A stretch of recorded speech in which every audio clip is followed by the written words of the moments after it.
Қатты қиналғанда қандай дұға айту керек? Әбу Умәмә атты сахаба қарызға белшеден батып, мешітте мұңайып отырған еді. Пайғамбарымыз оған жақындап, неге намаздан тыс уақытта мешіттесің деп сұрады. Ол, қарызым көп, уайымым ауыр деді. Сонда пайғамбарымыз оған бір ерекше дұға үйретті.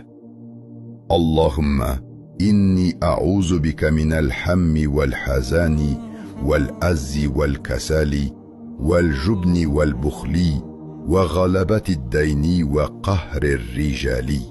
Мағынасы: уа Аллам, мені уайым мен қайғыдан, әлсіздік пен жалқаулықтан, қорқақтық пен сараңдықтан, қарызға белшеден батудан және адамдардың зорлығынан сақта. Әбу Умәмә бұл дұғаны таңертең кешке үзбей оқып жүрді де, Алланың қалауымен уайымынан да, қарызынан да құтылды. Сен де осы дұғаны жүрегіңе серік қыл.